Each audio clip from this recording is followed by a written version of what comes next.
Scenery Park, the scene of that tragedy in East London. 21 people losing their lives at the Booi tavern.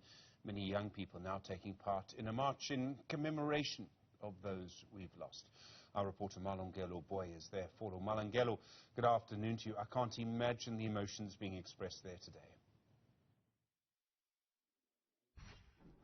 That's right, Stephen. In fact, the majority of the people that are here, it's mainly young people, and it's the people that know some of those who died, and they've lit candles here in remembrance of their friends. I was talking to one of the people here who's here, and he had a picture of his cousin who is among... Okay.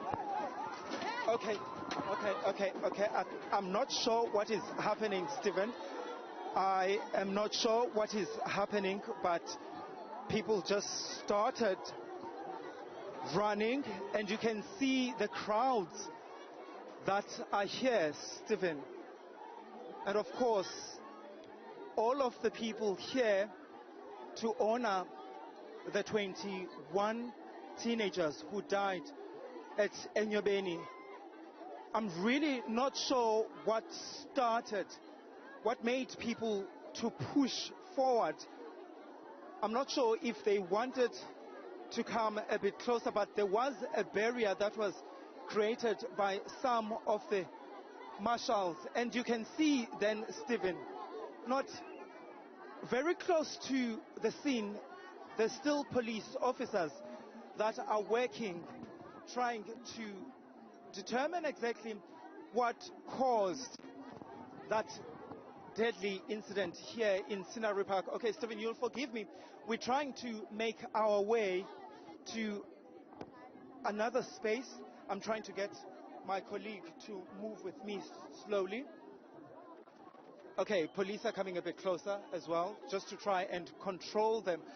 You can tell, Stephen, that there's many people, and I can see that their leaders, or their young leaders, are trying to contain this crowd, but it's a very strong crowd. It's a very strong crowd of young people who essentially want to get answers as to why their friends died in such a tragic manner.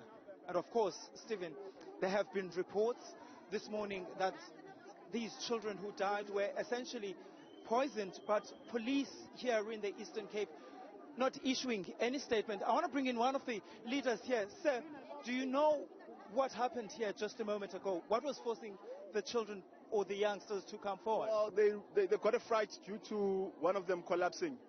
Okay. Remember, having converts here raises a lot of emotions because their peers, their classmates, and their fellow friends, they passed away in this particular place. So what just happened now is that one of them collapsed. However, we do have some community leaders who are primary healthcare officials who have attended to that.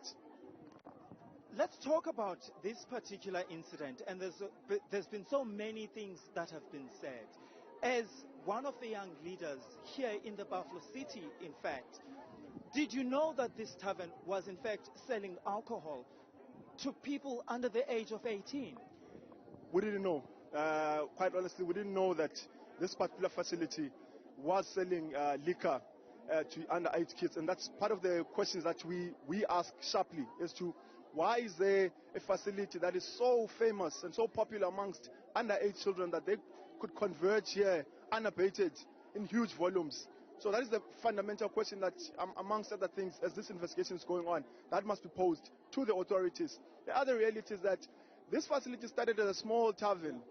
It was never really zoned as a business facility.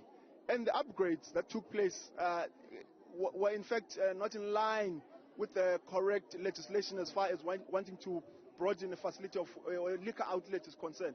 So we didn't know that it had grown to such, because there are people from around who do know that it exists. However, it's transforming to the volume it has is a shocker. I'm going to ask you this question directly. Do you think the owner of this establishment should be charged? Well, the owner should definitely be held accountable. Because the question that the owner must ask is, or rather must answer, is why are 13-year-olds, 16-year-olds, 15-year-olds meeting death in his facility? So indeed, he must be charged and he must account to the authorities as to how did that happen. But you, as a community here, you also have a responsibility to monitor what's happening in this in this community itself. To me, it then also shows that people were not monitoring what's happening here. Well, we do agree, we do concede that indeed the structures of the community are not perhaps coordinated. And part of what we have identified is that the center is not holding.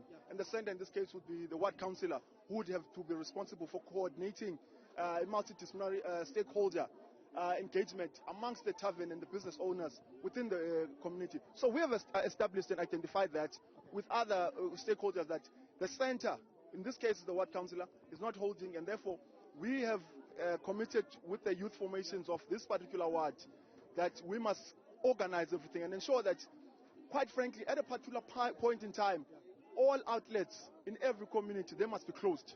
It must be quiet. Thank you very much. All right, Stephen, I think the program then is proceeding here. I just want to see then that, you know, everything now seems to be in order and people are listening to what is being said, but others are really not listening to what is being said to them by their leaders. But what is interesting to me, Stephen, is that you can see that some of the young stars that are here actually have photographs of those who died in the incident on Sunday. And of course, they will light about 21 candles.